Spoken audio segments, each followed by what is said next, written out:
Tonight on Everything on the Table, episode number 18. NBA free agency is causing climate change within the league. Which ones are the most impactful, the best, and the worst thus far?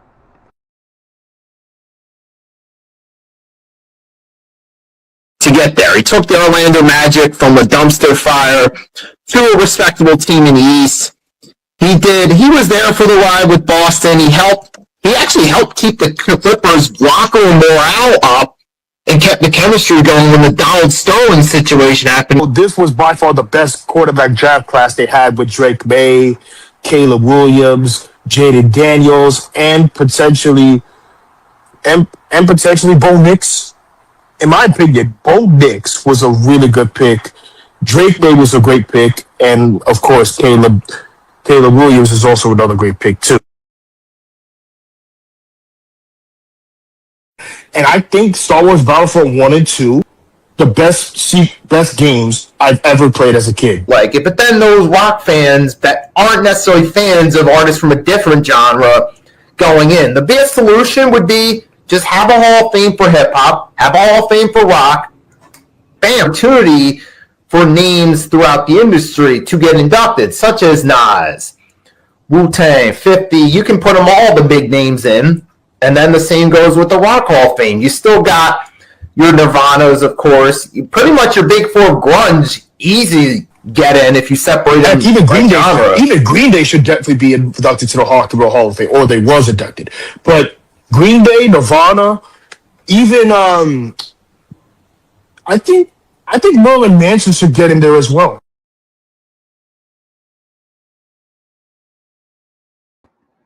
Good evening, folks. After a 2-week hiatus, we are back with Everything on the Table. It is episode 18. This is the first time in a minute since I've been live. I took a break 4th of July weekend yesterday from the 3-point blitz, and now we're back because NBA free agency and the weather have one thing in common.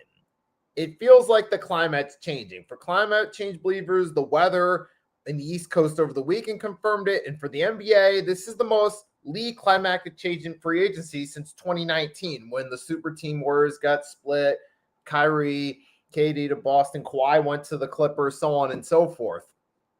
Jimmy to the Heat. It has been a double trouble for the past couple of weeks because of the weather and, of course, climate change. You mentioned it. So right now I got the Yankees game on. We're down by 3. We're down by 3. Stretch. Yeah, we're down by 3. It's been a rough slumber since we lost the series against the Red Sox. But on to the topic that we're going to start the show off. This free agency is crazy. That's all I'm going to say. This free agency is crazy. In perspective-wise, we see some players like LeBron James leaving LA. We saw that similar situation happen with the Cavs back in 2018 after they got swept.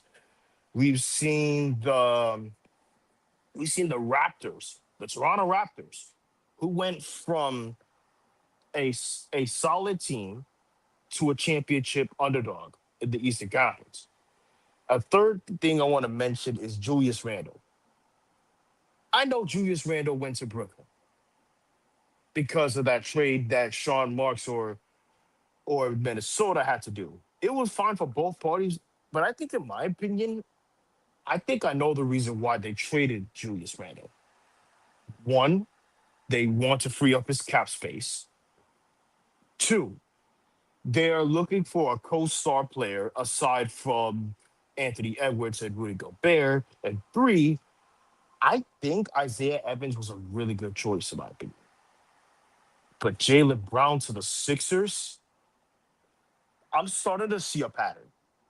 I'm starting to see a certain pattern when it comes to teams competing.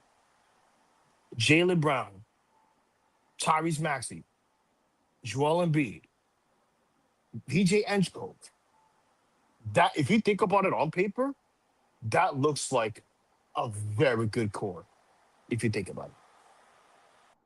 Right, and that ties in perfectly. I mean, I remember I looked up at the TV on Wednesday from ESPN, and when it was breaking via Shams, the level of shock and Delight were on par with each other in that case. I was thrilled about it, and I was also shocked too, because this would not have been a Daryl Morey move at all. This is basically already the anti-Daryl Morey GM. I'm actually just as shocked as you, because I know one of my coworkers is from Yankee Stadium, is a Celtics fan. He's a Celtic fan. And I know he is gotta be pissed about that situation. He told me earlier, before I took a hiatus break off because of the climate weather that happened, he said Jaylen Brown ain't going nowhere. Jaylen Brown isn't going nowhere. What happened? I think Brad Stevens decided to be the dumbest GM or or executive of the Boston Red Sox. How do you go from blowing a 3-1 lead against a team that you lost to in 84 to trading your second best player on the team? Yeah, that's insane. And you know what? We gladly took that offer. And not to mention, you also got some other key signs. You got Anthony Simmons, who's could be a decent role player. Then you also got Dean Wade from the Cavs. At least I can see the Sixers are making effort to address some of those holes on the bench, and they're at least trying to make some moves happen. I remember when Kelly Oubre, because this was last Wednesday when Oubre first, I believe he went off somewhere else. I'm trying to remember. Oh, he went to the Pacers, and I'm thinking, oh, man, it's going to be one of those again. Then we go and get Jaylen Brown, different ball game. And when it comes to the Eastern Conference now, you got to think about it. It's going to probably be a lot stronger this year coming up. So far, you got the Knicks, of course, are going to be in the mix as usual. They're still going to retain some of their key guys. And I think they just got the backup. No, it's Andre Drummond as a backup center to replace Mitchell Robinson and fill that void. You got the Sixers now. The Raptors is fly back. My question is this. Why would not Andre Drummond? Why would Mitchell Robinson ends up taking the offer to Boston? Probably was assuming he was going to play with the duo of Tatum and Brown. Now it's not going to happen. I wonder if he's already starting to regret that move. Maybe they're trying to either regress or something else. But go ahead. You were saying something about the Raptors. What about the Brooklyn Nets? The Eastern Conference. If you think about it even further, the Brooklyn Nets on paper has a young core. The young core of Yegor Dioman, but with some solid veterans like Michael Porter Jr. and Julius Randle. And now you have Davon Sharp as your starting center. Don't forget, Mo Wagner also signed with the Nets. And for the Nets, though, it's going to take at least a few years realistically, because this year the Eastern Conference as a whole got more competitive. I mean, you already got the Knicks. They're going to be in contention again, default favorites. But now the Sixers actually look like they could be more than just a second-round elimination. Raptors going and getting Kawhi back. I don't think it's going to be as great as the first stint, but it can still make an impact. The Cavs are still going to be in the mix. Pistons, still potentially a good team. Tyrese Halliburton coming back. The Wizards possibly taking a step up to at least being a play-in worthy team. But I could see the Wizards and the Hornets from where they were the last season kind of swapping spots. Wizards at least make the play-in. Oh, not to mention, well, the Heat do got Giannis too, which I'll get to in a second. But then the Hornets, I'll start with them. What are they doing? Seriously, they could have had a trio of Domantas Sabonis had they accepted the trade offer, LaMelo Ball, and Canelo Couple. But now they just got one of the three. You mean Concadupo? Yeah, don't forget they forgot they traded Miles Bridges to the Suns. Of all teams you have to trade him to, why would it have to be Phoenix? Because, Phoenix, and newsflash, Phoenix has a history of good free agency steals and trade steals throughout their franchise's history. But on to LaMelo Ball. That's going to be interesting for sure. Now for the T-Wolves. Anthony Edwards and LaMelo Ball duo? On paper, that's going to be real exciting. The question is, Will it make them better come playoff time, or will they kind of stay in the same tier they've been recent years? Time will tell on that one. But it looks like an exciting 1-2 duo on paper, and can be because we still don't know what the whole thing's going to be with the West. We're still waiting on LeBron James's choice to see how it all plays out. But T-Wolves, that could be a potentially exciting duo for sure, as long as they stay on the court. And for the Hornets, I don't get it. I really don't get that either, to tell you the truth. Why would you even trade your franchise player? In fact, why would you even think about trading your franchise player to Minnesota? We know that Minnesota is capable of letting their free agencies go or trading their key players go. But I think, in my opinion, I think the Timberwolves won this trade in terms of trading for LaMelo Ball. If you think about it even further, what would you rather have? Would you rather build around your franchise star player, about your future franchise player, or just let your franchise player go to another team, a contending team, whether it's the Eastern Conference or the Western Conference? You'd rather build around them. And Exactly. with all these future picks, well, there's no guarantee that the Hornets are going to hit on them because they don't have a great history with drafting. Now, I know most of that came during the second run under Michael Jordan, but still, you don't have a reliable history in the draft. And they could have had a decent trio if they would have gotten Sabonis, but they rejected that and then traded LaMelo for a future that's not guaranteed. Sometimes I just don't understand things like this, because I understand what your franchise or front office is going through, but why would you even think about this?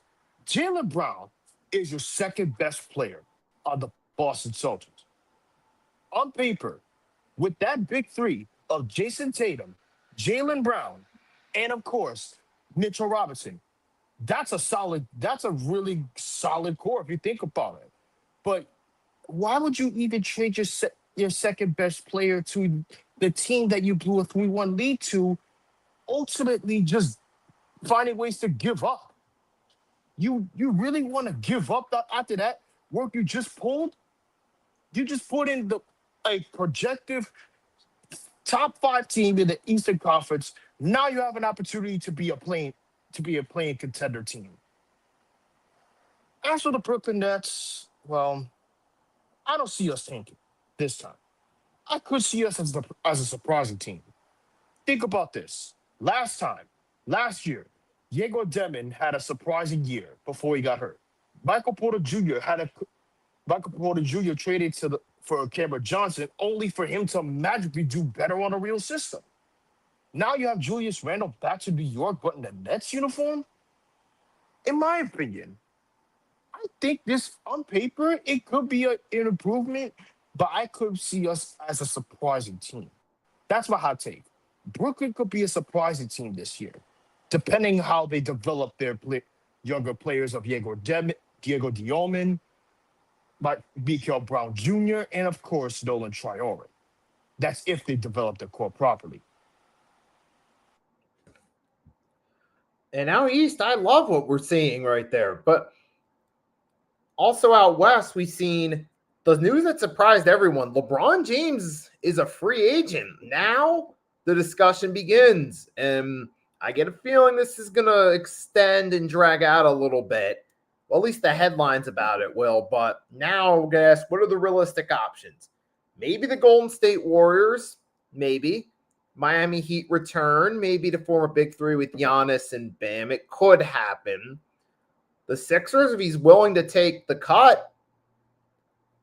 And then maybe a Cavs reunion are probably the most realistic options at this point.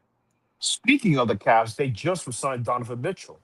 Yep, to a max. To tell you the truth, if you think about it, if or when LeBron James does come back home, which I have a gut feeling he's gonna come back to Cleveland. I got one more thing to say about LeBron James' free agency. Go back to Cleveland. Come home and finish your career this team that you started in. It is destiny written all over. Yep, that would be great. And it's interesting. Donovan Mitchell's now got the extension, but, and we just got to wait and see where the Cavs go from here. But the thing that one of the trades that made the most noise, but isn't really a win-win actually in the immediate future, is the Giannis trade to the Miami Heat. Now, you would think, well, first off, it is a big deal.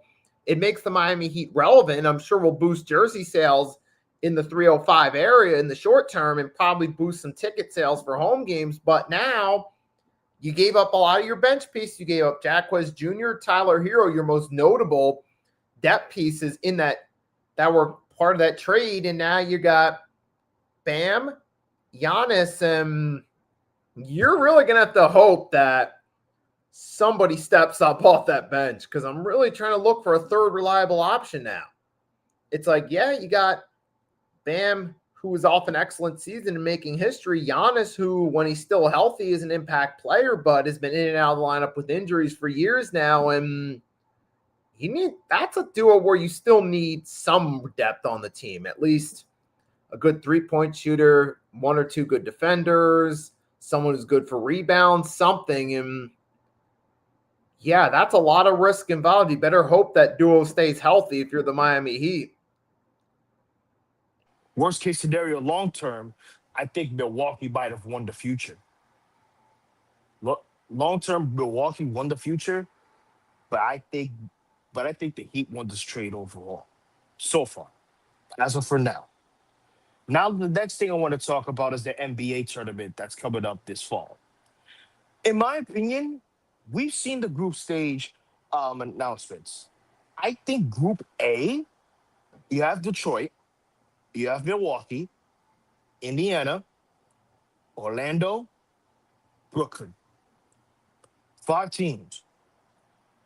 If the Pacers does bounce back this year, I could see them as going back to the top 5 team in the Eastern Conference. That's if Tyrese Halliburton doesn't get hurt again. Now, as for the Orlando Magic, after that massive 3-1 lead they blew, I'm starting to think they might be slowly declining too, because I'm starting to see that they're purposely wasting a power-hungry Paolo Banchero. Now, as for Desmond Bain, because Desmond Bain really helped them out, but Mo Wagner, don't forget, Mo Wagner was your key player at center as well. He was the same guy that also made you a great center. Now, what do you do with Franz Wagner? Do you keep him? Do you keep him long term, or you trade him for some depth pieces? But either way, Orlando could see a declining year, but I still see them making it back to the playoffs. As for Detroit, they're going back. They're going back to the playoffs. Speaking of Detroit, they just got Torian Prince from the Bucks for dang, what was that? What was the player? Shams mentioned this a while back. He said, "Oh yeah, Karis LeVert to the Bucks." Now for the Brooklyn Nets, if you think about it on paper, you have the few youngest cores. You have the few youngest cores on the team. You have Yegor Dioman. You have a new fresh point guard, Mikael Brown Jr. You have Julius Randle, Michael Porter Jr., and now either Day'Ron Sharpe or Mo Wagner. Now, my question is this. Is this going to be an improvement, or is it going to be just as bad as this season? We may never know, but I hope nobody gets hurt during the offseason or this season, so that so all teams in general has a healthy season.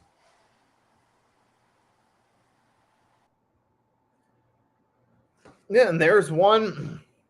Let's see. There was one more trade I wanted to discuss though too before we get back into that. It's the Ja Morant trade to the Trailblazers. I get what they're doing with the Grizzlies. They're saying the Ja experiment hasn't worked. They're leaning in the direction of Cameron Boozer for the future. Now for the Blazers, this is kind of a hit or miss risk. Ja's a guy, John Dame, that duo sounds exciting on paper. And this would have been a dream duo in NBA 2K a few years back. Now, a couple questions. Number one, can they both stay on the court? Number two, what does Dame have left? Because this will be the first time actually seeing him in a Blazers uniform. He did do the three-point shootout, but he hasn't played an official game yet, and he missed the whole season. So it'll be interesting to see, pretty much 2 years away, what does Dame still have left? And what happens with Ja with the Blazers? Will being in a new system with new coach, new training staff, will that help? Time will only tell on that one, but it's certainly going to be interesting, and it could be fun to watch. There are also a couple of questions I got about that trade. One, his injury concern. On the court, when healthy, he's amazing. And off the court, he is a huge head case, a gun problems. Two, is he worthy of getting the Trailblazers back in the playoffs or back in the playing tournament? We may never know.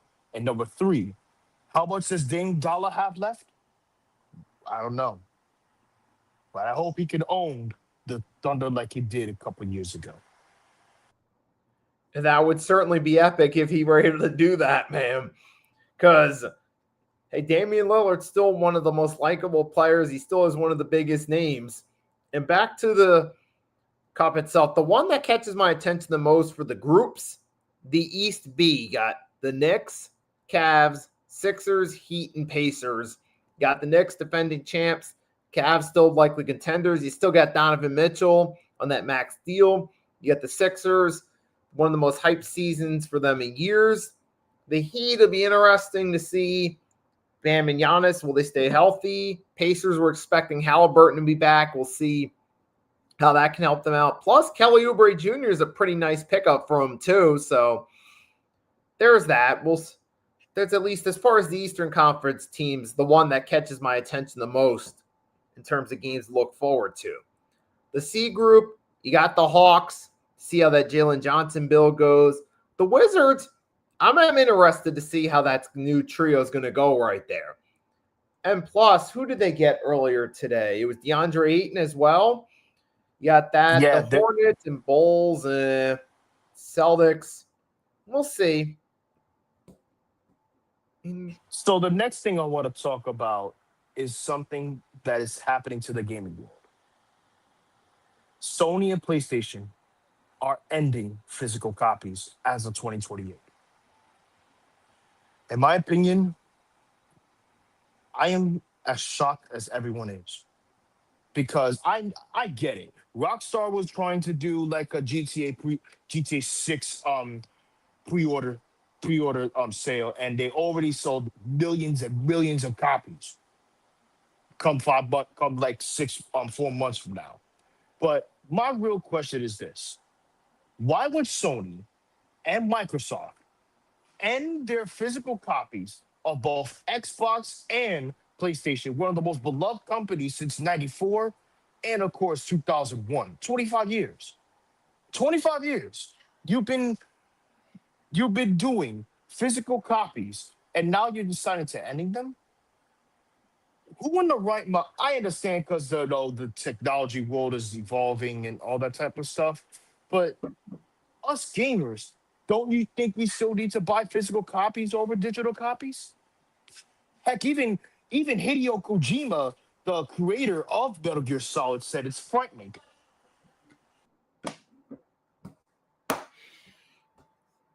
I don't think, yeah, it's certainly a shocker, but at the same time, I get where they're coming from. Times change, and people do, and a lot of people do download them, but not everybody in the world does that. Some people still rely on the physical copy itself, so it might, for some people, slow down purchases and gaming traffic. But now, for a game like GTA 6, yeah, that's going to sell millions of copies because that's been one of the most hyped games in the video game world for over a decade now.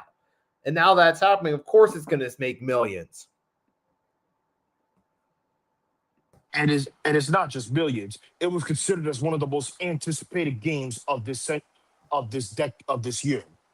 Besides Wolverine, besides Tomodachi Life, besides Marvel Tonkin Soul Fighters, besides heck, even 007 First Flight and Lego Batman Legacy the Dark Knight, GTA 6 was considered as the most anticipated game of this year. I know it was supposed to release last this year in terms of May, but ultimately it wasn't. I think Rockstar had to delay it for a reason because they want to consider more time to finish the development, and they want to consider finishing up the rest of the polished game itself. Now, the city itself, we have Vice City, we have Leonidas Keys, and of course, some areas part of Florida. We have two new protagonists, Jason Duval and Lucia, the first female protagonist in GTA history.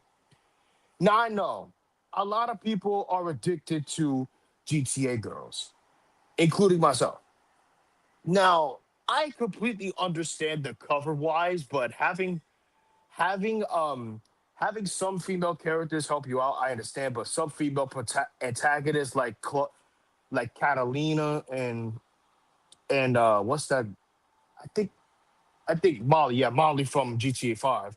Two antagonists who actually dislikes protagonists. They, in fact, Catalina disliked Claude after the events of GTA San Andreas. Little did Claude know that he couldn't speak at all.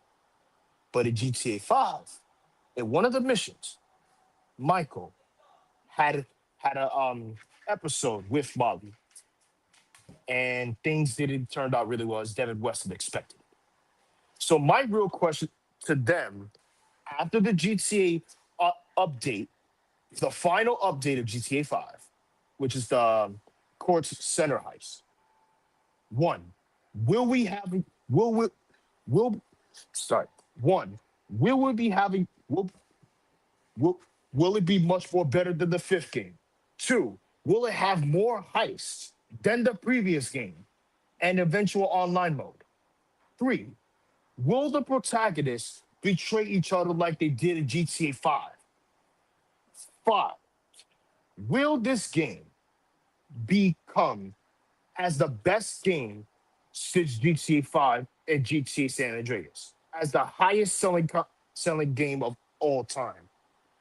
And number six, will this game have a better expansion than Red Dead Redemption 2? For this game, the most real easy one to actually happen is actually the selling part because it's going to get a ton of hype. That's the easy part. Putting in the work to make such a beloved historic franchise produce another great game, it's like expecting a Star Wars or a Lord of the Rings to really produce a movie that's a real hit. It's not as easy as it sounds. It'll draw in the box office, but it's not. But we'll to see if they can actually make the game live up to the hype. There are things that I know you're a Star Wars fan about. Yes, you are right about will the Star Wars movie be better? Force Awakens was actually great. I think they fumbled. The Last Jedi was a flop. I'm sorry, but the Last Jedi was actually a flop. And the Rise of Skywalker back in 2019, the sequel trilogy was mediocre from start to finish, except for Force Awakens. Yeah, I wasn't really a fan of the sequels. It had a ton of hype going into it, but it just didn't deliver. And that's that. But point is, tying it back to GTA is, yeah, there's going to be a ton of hype, but now the question is, can it live up to the hype? And speaking of games, you got Star Wars Zero Company's coming out at the end of August. It's a simulation game based on the Clone War timeline. Then you got Galactic Racer, which is basically a reboot of one of their original racing games. So they got a few games coming up this year. Yep. I mentioned Marvel Talking Soul Fighters. I mentioned 007 First Light, and that already came out. I mentioned Lego Batman: The Legacy of the Dark Knight. That came out, but it's coming out for the Switch 2 in the next 2 months. Now, for the next game I'm going to talk about is Halo. Halo is finally coming out for the PlayStation. Why? Because Microsoft decided to say, you know what? Let's try to do an experiment between Sony. Let's get Sony on the phone to say we'll try to port our games to PlayStation. And you know what? Turns out Gears of War Reloaded also came for the PS5, and now Halo Combat Evolved coming to the PS5 later this year. I feel like we're witnessing something special here.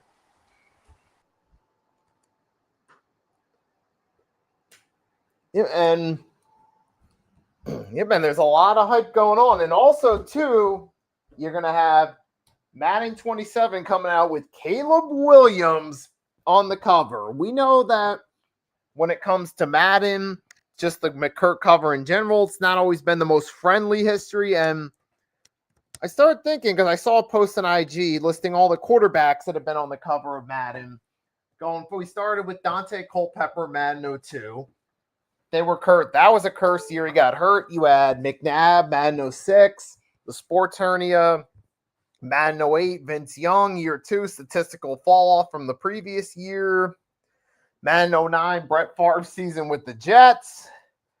Who else? You had Madden 11, Drew Brees, fresh off the Saints Super Bowl win. You've had Madden, let's see, I think it was it then Madden 18 with Brady? I think so was the next one where Yeah, they made it. Madden 8. No, I think it was Madden 17 or Madden 18 was Antonio Brown. Madden 18 was Antonio Brown. Madden 17 was Tom Brady. Madden 17 was Tom Brady. Madden 19 was Antonio Brown. Madden 19 was Antonio Brown. It was 17 Gronk, 18 Brady. Then you had Madden 20, I believe, was Mahomes, and that was the year Kansas City won their first Super Bowl. So somewhat reverse of the Madden curse. Madden 21, Lamar. That was a COVID-filled year, but he came back, finished, helped lead the Ravens to a playoff win over the Titans. They had that historic Monday night game with the Browns that season. You've had 22, the split cover, Brady and Mahomes. And you're going to have Caleb Williams. There may have been one more in there, but history so far has been kind Saquon of Barkley. Saquon Barkley. quarterback-wise. That's It's been quarterback kind. wise. Yeah, it's been kindest to Mahomes because it was his first Super Bowl win the year he embraced solo. You had, of course, Breeze had a relatively respectable year. Brady did lead the Patriots to Super Bowl 52 that year, but they lost in the shootout. But he didn't get injured, and he still dominated like he usually did. So certainly There was didn't nothing get really wrong hit. with that. But it's going to be interesting now for the Bears. I don't know about that one. I mean, last year, you had a nice season. It was a fun run making it to the playoffs, but now you're kind of there's going to be a lot of pressure to repeat year. And I got Caleb Williams on the cover of Madden, which historically hasn't gone well. I wonder if there's a lot of nerves from Bears fans' perspective about this year. I couldn't agree more with you on that one. The next thing I want to talk about is this weekend. This weekend, I'm going to be at the stadium. And it's not for the game. It's actually having a weekend special event. Yes, Jay-Z. He's coming to Yankee Stadium for the first time since either 2011 or 2012 for his Legend of the Summer tour with Justin Timberlake. And at one point, he performed in the World Series at Yankee Stadium against the Phillies back in '09. Now he's coming here to do 3 shows. He's doing Reasonable Doubt, 30 years. He's doing The Blueprint, 25 years. And he added an extra night called Extra Innings. Now, I wonder, is there going to be a huge surprise come Sunday night?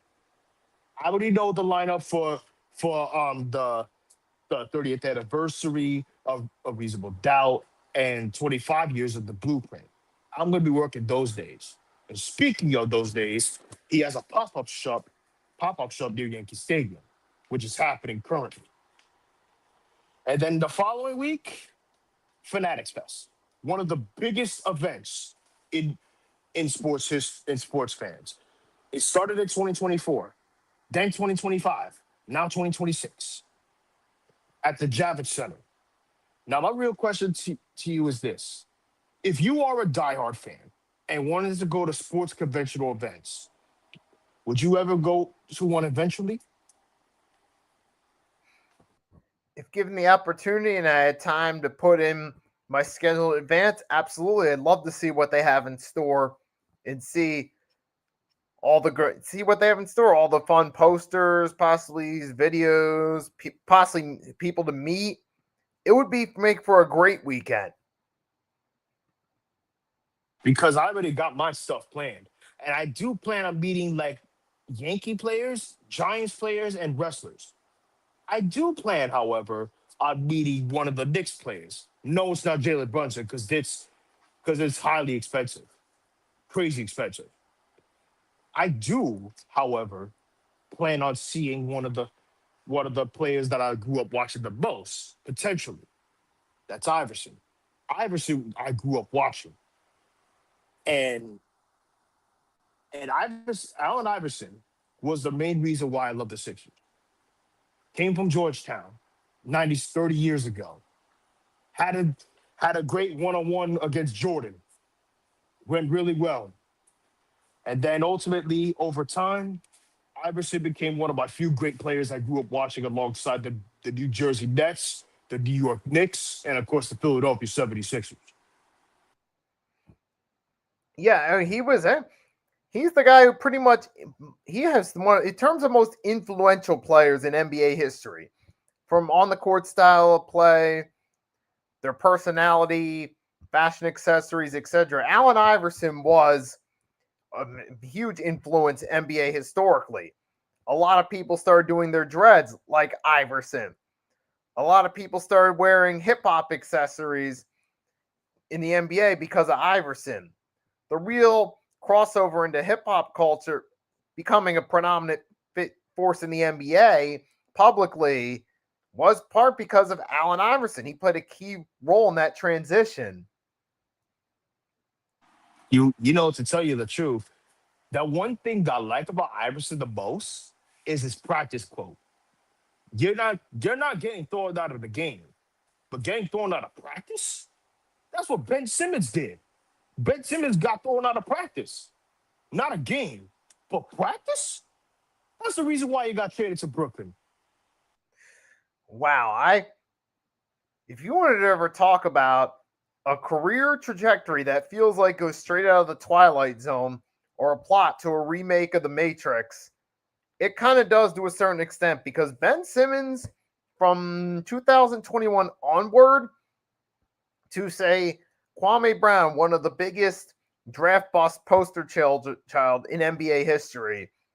Kwame Brown played with more heart throughout his career than 2021 Ben Simmons the present. Mind you, Ben Simmons won a Rookie of the Year and has a few All-Star nods. Yeah, that just alone, that sounds like something out of the Matrix right there. How is it that Ben Simmons, who actually has a few awards, has played with less heart than Kwame Brown? Really trying to figure that one out. I know a lot of people are, especially Sixer fans too. But to tell you the truth, back in the 2000s, when Kobe, when the Lakers were still the best, there were no super teams back then. There were no controversial questions. Back then, there was straight up balanced teams. There were balanced teams, all-star teams, and of course, underdog runs. Like I'm gonna give you a prime example. The underdog runs. Pistons, '04. That was an underdog run. Now, granted, that 2000, that three-peat between Kobe and Shaq back in 2001, all the way, 2000, all the way to 2002, was considered a Western was considered a West Coast super team. And two, both both the Nets and the Sixer and the both the Nets and the Lakers doesn't have a heated rivalry, but it wasn't even close. We know Kobe Bryant was dominant. We know that um, we know that the Sixers had a few rivalries with the Nets with Jason Kidd and Iverson. We know that. But since the 2000s, before Dwayne Wayne took over in the mid 2000s, the early 2000s was peak. It was after the post Jordan era when he was still on the Wizards. But in my opinion, besides the 90s, the best era has to be the 2000s. Specifically the Iverson, Kobe, Shaq, the Jersey Nets back-to-back runs, and of course the Pistons. Yeah, and that '03, that draft class pretty much made the Eastern Conference more competitive the remainder of the decade. Especially LeBron to Miami, Dwayne Wade to the Heat. That added two more teams to contention and changed the landscape in the East. And then, of course, the KG trade in the later portion of the decade. But yeah, don't forget, back in '04, that Vince Carter trade to the Nets, back to the Raptors to the Nets, he was lighting up Toronto from start to finish. yeah, that started a long beef that carried on for years between the city of Toronto and Vince Carter when he made the move.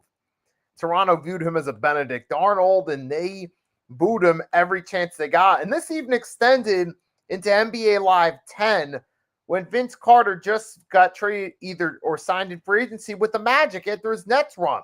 They even threw it in NBA Live 10, the last great NBA Live, to have the Toronto fans boo Vince Carter if you played Raptors versus Magic in Toronto. I saw a clip of this recently. And I know a lot of people are upset about what happened with that big three between Vince Carter, Jefferson, and Jason Kidd. But in my perspective, if you think about it on paper, it could have been an NBA Finals contender if only they could have beat either the Heat. I already know we beat the Knicks back in '07, but little did they know that was the last team they ever had. That was the last playoff we ever made.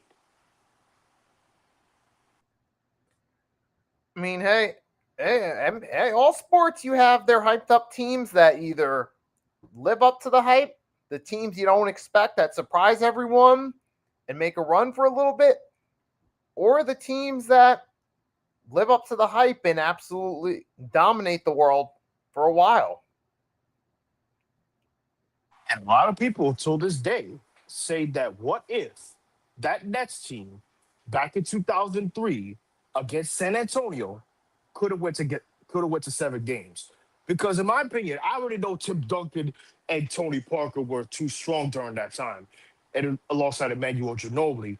But in my perspective, it could have been better if the defense's miscues wasn't happening.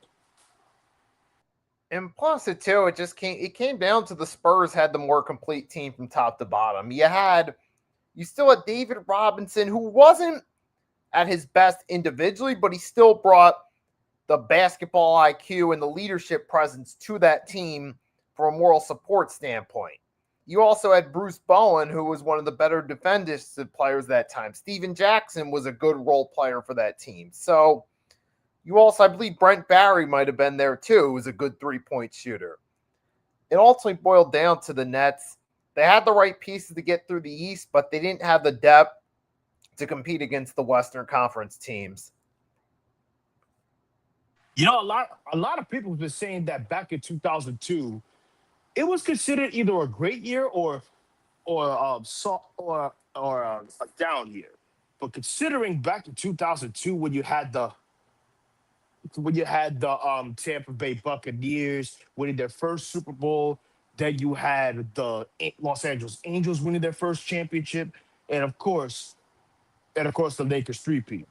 Don't forget, back in 2002 was the same year that GTA Vice City came out. Vice City in '86. Tommy Vercetti, God bless Ray Liotta. But also at the same year, Tekken 4 came out for the console version. This year celebrates 25 years of the arcade version of Tekken 4. And you also had movie theaters too. You had the first Spider-Man movie came out with starring Tobey Maguire, William Dafoe. Also, you had the appearance from the Macho Man, The first villain Spider-Man conquered, Bonesaw. Yep. And that meme will still forever be lived on till this day. But ultimately, the best Spider-Man villain for the Spider-Man trilogy, it's not Venom, not Sandman. It's between Green Goblin and Dr. Octopus. I'm going to be honest with you and say that Green Goblin is a perfect villain for him. William Dafoe, man, he was phenomenal in that role. Matter of fact, on side note, William Dafoe could have potentially been the Joker too if cast in that role as well. He would have been a good candidate for the DC universe, but ultimately he best fits Marvel. And speaking of that, I'm so glad he returned in No Way Home. And you also had 2002, 8 Mile came out too, and then it ties in 2003 Grammys. He performed "Lose Yourself," and guess who introduced him on stage? William Dafoe. Yep. And a lot of people, including myself, 8 Mile was considered as one of the greatest hip hop films in a while. Now I know hip hop films was not used to back then before the 90s with Boys in the Hood, right? Boys in the Hood, Friday, Poetic Justice, etc. Oh yeah, and Juice with Tupac. But hip hop movies back in the 90s and 2000s was actually really solid. Oh yeah, and then 2002, you also had a lot of interesting games out there too. You had the Spider-Man game was actually kind of cool for the PS2. You also had the additions of comic book characters such as Shocker, Vulture were included in that too. You even saw a mission at the New York City subway, several missions through the New York City subway station, which was fun in that one. Don't forget, in 2002 was the same year that Jay-Z's Blueprint 2 came out. That was the gift of the curse. The first side, if you own a vinyl record, right, you have two side tracks. You'll have one, the gift, which is like a blue vinyl, and the curse, the standard vinyl. And Resident Evil Remake came out that same year, 2002. Speaking of Resident Evil remakes, we have a new remake coming out next year. Resident Evil Code Veronica, or Resident Evil Veronica. Because back then, back in 2001 or like 2003, Resident Evil Code Veronica was still considered as one of the greatest Resident Evil games besides Resident Evil 2 and 3. Now I know Dreamcast was in its final years. Dreamcast was in its final years back in 99 all the way to 2001 because it was considered the Sega's last video game console before Sonic Adventure 2 Battle came out. Sonic Adventure 2 also came out in 2001. Oh, yeah, and also, too, you had a lot of good sports games that year. Madden 2003 with Marshall Faulk was that first game that took that step forward for Madden. It was the first year as well for the NFL, 32 teams in the league. That was nice. You had NBA Live, 03 with Jason Kidd on the cover came out. You had SmackDown Shut Your Mouth was an awesome game. The first game since the brand split. Yep. Don't forget, SmackDown Here Comes the Pain came out like 2003. Don't forget about that. But also another great wrestling game I could think of is WCW versus WO. That's a really good one for the N64. But back in like the early 2000s, 2003, right? Back in 2003, we had Sonic Heroes. We had a lot of great things happening in 2000. Oh yeah, the Yankees going back to the World Series for the first time in 2 years. That walk-off from Aaron Boone. You know which game I'm talking about. And then you had the World Series against the Marlins. You also had Linkin Park, Meteora came out that year. You had, including an appearance on Jimmy Kimmel Live, where they closed the show with Numb. You also had, that year as well, you had, you had Madden 04, considered the greatest Madden of all time, came out.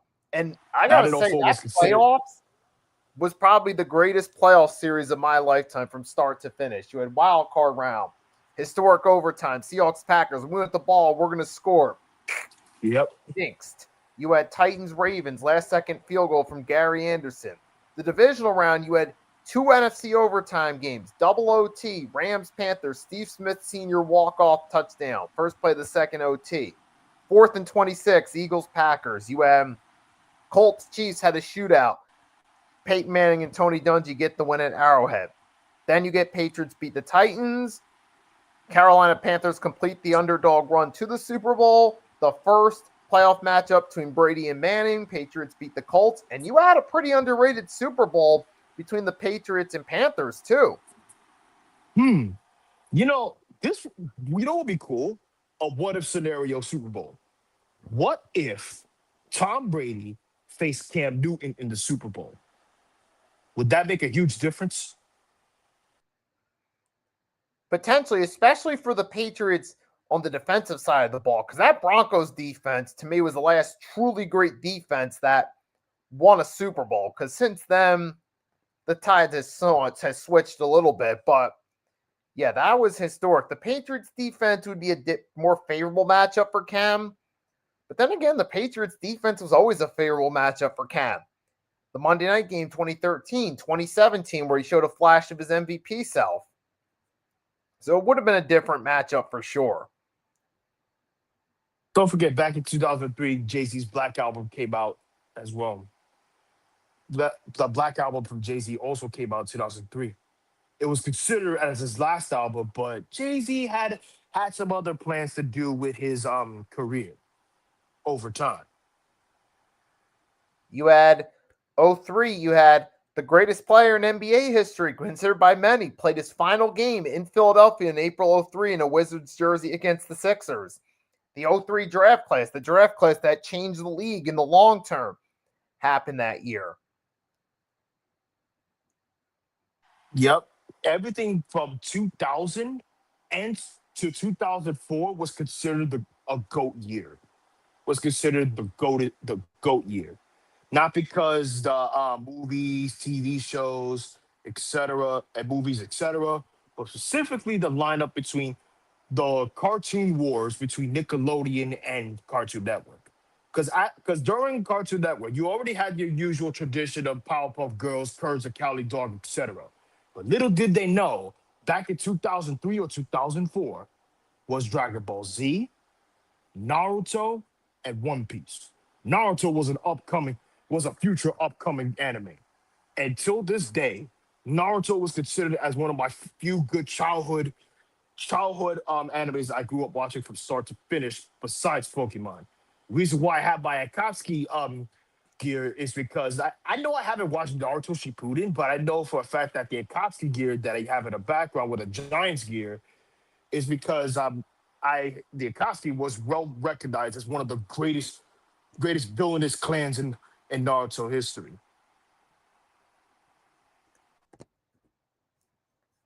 And also 2003, movie-wise, you had Lord of the Rings, Return of the King, Pirates of the Caribbean, The Curse of the Black Pearl, starring Johnny Depp, Bruce Almighty with Jim Carrey, were some of the big films that came out. Finding Nemo. I was gonna say that because that was another great movie I grew up watching too, back in 03. And I think that may have been the year of Bad Boys 2 as well. May have been. Which was definitely, that was insane. Because you watch Bad Boys 1 to 2, Bad Boys 2 went above and beyond to make it feel like a sequel. It was just action from start to finish. Nowadays, not really the same. But Bad Boys 1 and 2 was considered between the duo between Martin Lawrence and Will Smith. That was by far the best duo I've ever seen. Now, for 2004 was a golden year for video games and sports. Specifically, the comeback for the Red Sox, though. The Red Sox came down from 3-0, and they win the World Series onwards against the St. Louis Cardinals.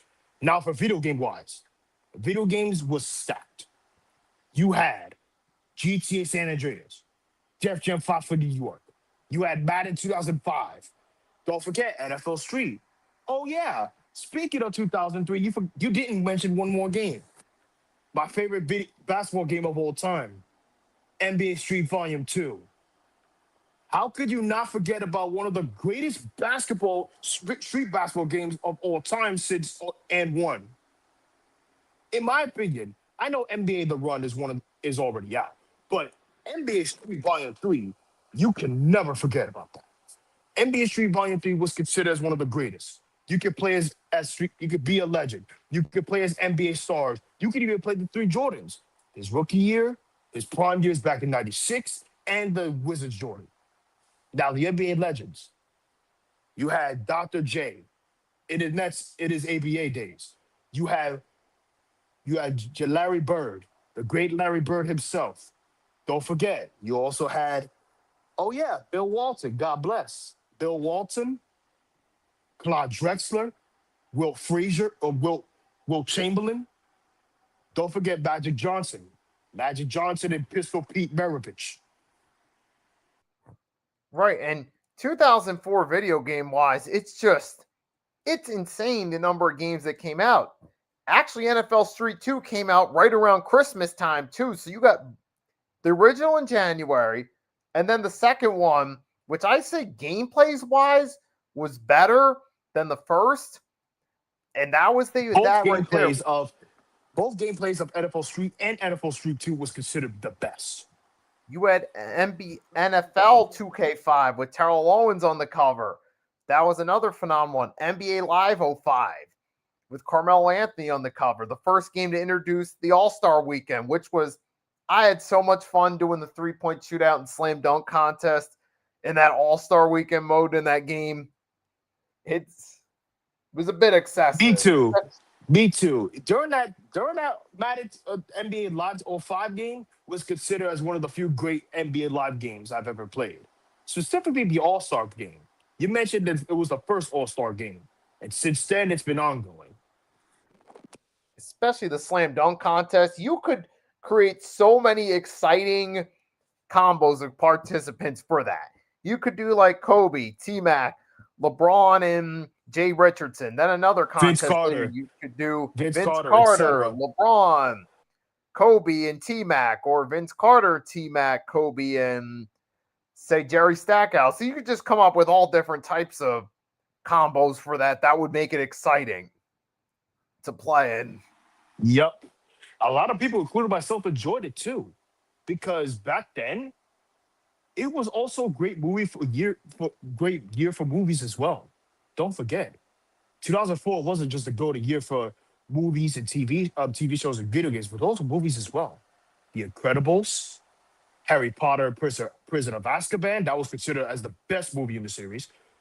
Don't forget, 2004 was also a golden year, but I think that was only the few movies I know back in 2004. But 2004 was considered a great movie. Thank you. Shrek 2. Shrek 2 came out in 2004. Shark Tale came out in like 2003 or 2004. Van Helsing was 2004, I think. Van Helsing was okay. But I wonder why DreamWorks never talked to... I think Shark Tale was by far the most underrated. Spider-Man 2. Thank you. Spider-Man 2. Shark Tale was considered as one of the DreamWorks underrated movies. Specifically the cast-wise. With Will Smith and Jack Black was considered either a solid duo or something else. But Spider-Man 2 was considered the greatest movie since the first Spider-Man movie. And the third Spider-Man movie, in my opinion, was mediocre. Don't ask why. Yeah, there was a lot going on in 2004 in that year. That was a lot of fun, specifically. I mean, sports game-wise, you had a lot going on. I feel like 2003 was like the last really good year rock music. 2004, like rock music was kind of the beginning of the end a little bit. It started to take a bit of a decline because 2003 you had Linkin Park, you had Evanescence, Bring Me to Life. Evanescence, Bring Me to Life. You still had something going there. But then 2004, it was... Well, you did have Alter Bridge with their album, most notably Metalingus, the song on that one. which Don't forget, 2004 was also the year that Jay-Z and Linkin Park collaborated. 2004, Collision Course. oh yeah, that was a phenomenal and unique concept, that mashup duo. And I'm actually kind of glad other artists didn't try to follow suit, because it was one of those things that only Jay-Z and Linkin Park could make work. And Exactly. Because the top fortunately, three we got it albums, from that top, duo. I was gonna say the top three songs from Collision Course. My number one is obvious, Numb and Encore. Numb and Encore was considered my favorite. You had Points of Authority, 99 99 Problems, Problems. and Points of Authority, 99 Problems, and One Step Closer. That was another good one. And my fourth favorite song has to be The Beginning. The Dirt Up Your Shoulders and lying about you. Was it lying about you or something else? It could have been. I know they did Jigga Faint Jigga too. Faint was actually pretty. Jigga Faint was In the basic, end, was okay. Izzo. Indiana Izzo was also a good one, because imagine Linkin Park, especially the new singer, the new lead singer with Mike Shinoda. If that actually happens on Jay-Z's third night, a lot of people will go crazy, because specifically he'll perform Numb and Encore, and the best one, Izzo in the end. Oh yeah, that was an awesome rock rap collab that only they could do. This was also Eminem's last album from his original peak before he took a brief hiatus due to personal You mean reasons. Encore, right? You mean Yeah, Encore back Encore. in Yeah. '04. Yeah, Encore back in '04 was actually great, but some songs, in my opinion, it was one of those albums that he think, you know what? Why would you say something that you want to say? You know you can't say some things that offend people, right? Like the song Christopher Reeves. Chris Reeves back in '04 was Take It Off, because Christopher Reeves passed away back in '04. Why you think Guilty Conscience 2 mentioned this lyric saying that on that 2004 Christopher Reeve song back in 2004? Why would you take it off? Simple. He died. He passed away. So And that's of why course, Eminem decided to say no, because he wanted to make the album a lot more better. right. And that year, speaking of music, you had the big blow up year of Usher with Yeah, featuring Little John Ludacris, and Burn, two of his most notable hits. Of course, you would I know a lean lot of back people's been too. saying, don't forget, I know Fat Joe is a really, really good rapper for the '90s to the 2000s, but his hit "Lean Back" was considered one of the greatest back in '04. Don't forget, Ja Rule New York was also considered another great one too. And I know we have to wrap this up because we're 3 minutes overtime. But thank you all for watching.